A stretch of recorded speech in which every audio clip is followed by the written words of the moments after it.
Greetings, Greg here again with another video helping you transform your business, helping you transform your life. In this video, we're going to take a look at how to import data using Odoo 15's new import data feature. So, like always, I really appreciate it if you can like and subscribe and click the notification so you can get notified when I release new videos on Odoo.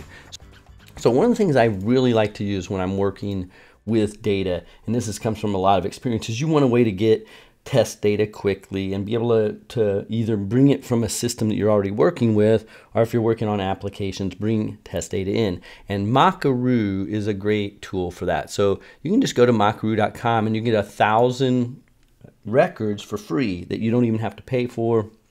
I'll show you how to use it now. So when you come in to Mockaroo, you're going to have some fields already specified here, and I just changed them a little bit. Like, for example, here we wouldn't need an ID or row number because we're going to be importing this data into Odoo. So I can just delete that from what I want. Now, Odoo uses full names to hold the names, not first name and last name. And so what I did was I came in here and I went down here and I found full name.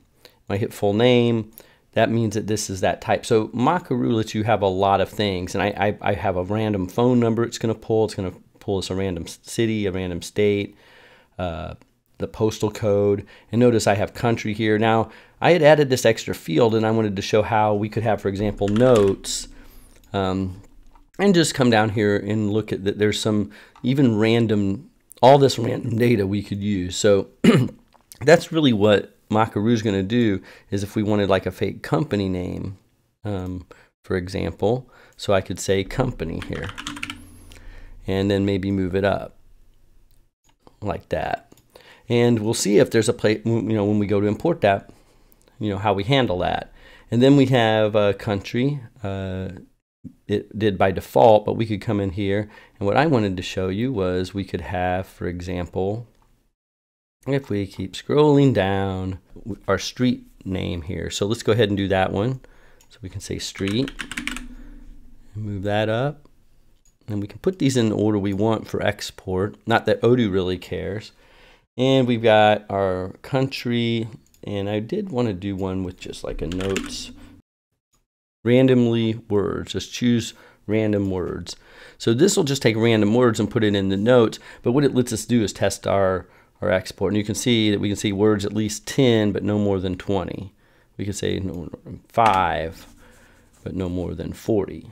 So we have a lot of flexibility here. And also lets you set a percentage of blank records as well, or do formulas even to have calculations that and that's what these are right here. I can actually have these formulas that would say, like, if this is one value, then make it another value, and that kind of thing, or make them all uppercase, or add 1 to the value. So there's all kinds of stuff you can do here to change the data it's generating to what comes out. So a really handy tool. And if we don't need 1,000 rows, we could just say we need 100.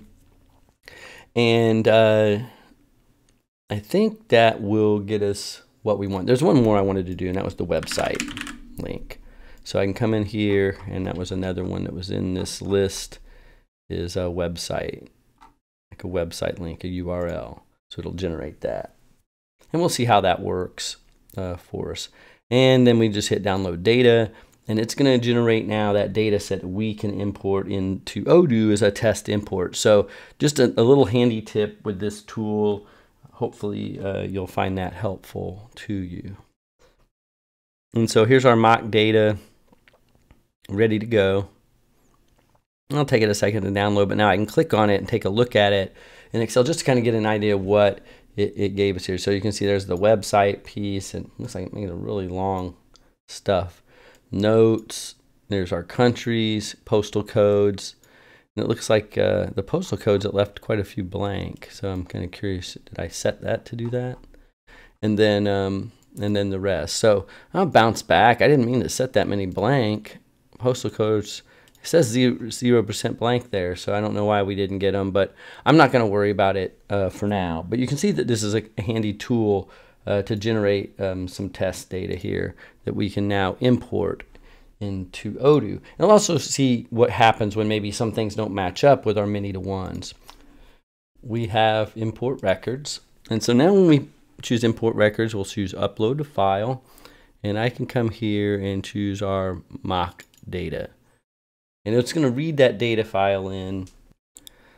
And you'll see here that it made some pretty good guesses that it, the website it picked in, and actually looks like it tried to do this as a many to one. So we know that's not going to work here, because there's going to be a whole bunch that it's just not, it won't match.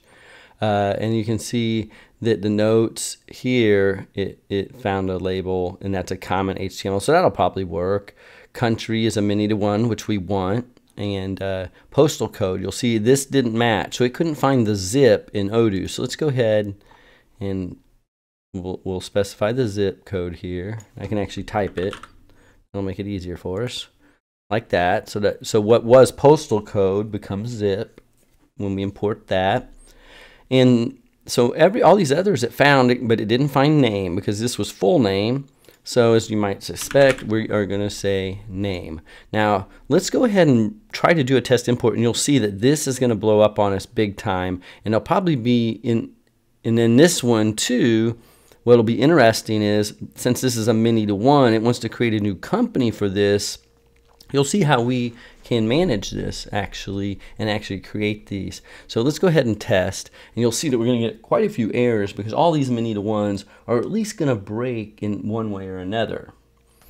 You can see the first one the company made is that there's no matching records for the field company. So if we want to import these companies in, you can see it'll show us that it couldn't find them, because it's looking actually for them in another table, saying you're importing all these contacts, what companies they go to. Now what you could choose to do is you could say prevent import, which will just basically not let this any of the import happen. So if there's any value that cannot be matched, it will just abort the whole import. Or you can set the value as empty, so that we just decide to leave the companies empty. We can skip that specific record that it can't find a company. Now, in this case, it's gonna be all of them, because we don't have any companies that are gonna match the company names here. Or we could create new values. So this is a nice feature, because now when we import these companies, we can actually create them in a whole nother model, and they will be related automatically to our contacts we import. So we'll choose that option, see where we get with that. Now the state, you'll notice that there were some states it couldn't find as well. And one of the things we can do is see possible values, and it'll show here are the states that are in there. And you'll notice it's given us all of the states, all 1,407 of them. So this is all the states in all of the countries. At least see what's available to us and what it didn't match. So it's kind of a nice handy feature. Now what we might say on this case is, we might want to have it just say set the values as empty in this case. So let's do that. If the state can't get found, we want to manage these. Maybe there's only 7 of them. We will just say set it as empty. And on the country, it looks like we had 1, 2, 3, 4 countries that could not be matched. That means all the other ones could. Like it found Thailand, and it found a lot of countries, but it didn't find them all. And so what we could do here is say we want to skip the record, for example. If we decided, well, if we don't know what the country is, we want to skip the record. And I'm just showing some different options. Now this one is another example where it's trying to do a many to one to a website that's actually defined. So if say you had a website set up inside of Odoo and you named it, because you're going to have a name for that website, this will match and connect that contact to that website. But this is not what I meant for this data. I really wanted the website URL. So what I can come in here and do, a website link. That's what I wanted. Okay, yeah. So I wanted just the website link. That was one of the characters I saw in Res Partner was website link. And so that will fill that in. So notice how I had to change the field over, but I found one in Res.Partner that will work for the data I'm going to import. So we're kind of doing a little bit different thing here for each one. One at the top, we're going to create new companies here. We're going to then here set these values to empty and state if it can't find a state. And for the countries, if it can't find the country of what record we're importing, we're just going to skip that import. And with that, we can do an import. All right, and then you'll see right here the data we imported And a lot of random data is in here now, pulled in. Now, I did have it not create the countries. It had a security error with one of my access records. I was using the run bot, so that was just something that I didn't really need to, I think, address here as just this example. But you can see how it works, and that now all of these records we pulled in, if I click on one of them, that inside of here we will be able to see, like for example, the internal notes where it's written just some random stuff in there. You'll see how we have our random website. So all this stuff is data we just imported in Odoo. It wasn't that complicated. Now, I say it wasn't that complicated to do this small set of data. In reality, importing data and migrating data from one system to another is pretty complicated. This is just hopefully a little bit to help you get started and work you through this. But with that said, I hope you enjoy. You can see that it did do the many to one, so it got our countries here that matched just like it was supposed to. And when the states matched and were able to be found, then of course those were good as well. So I'm pretty happy with the results, and I hope that everyone here has a chance to try Odoo 15. There's a lot of great stuff in it. If you're serious about implementing Odoo for your company, or you'd like to start a business with Odoo or grow a business with Odoo, reach out to me at odooinnercircle.com or odooclass.com. I've helped thousands of companies transform themselves and 10x their businesses and use Odoo to transform their business, and then in the process transform their lives. So reach out to me. It's been great to share all these things with you, and I'm very excited about Odoo 15, and I hope you are as well. Can't wait to see you in the next lecture.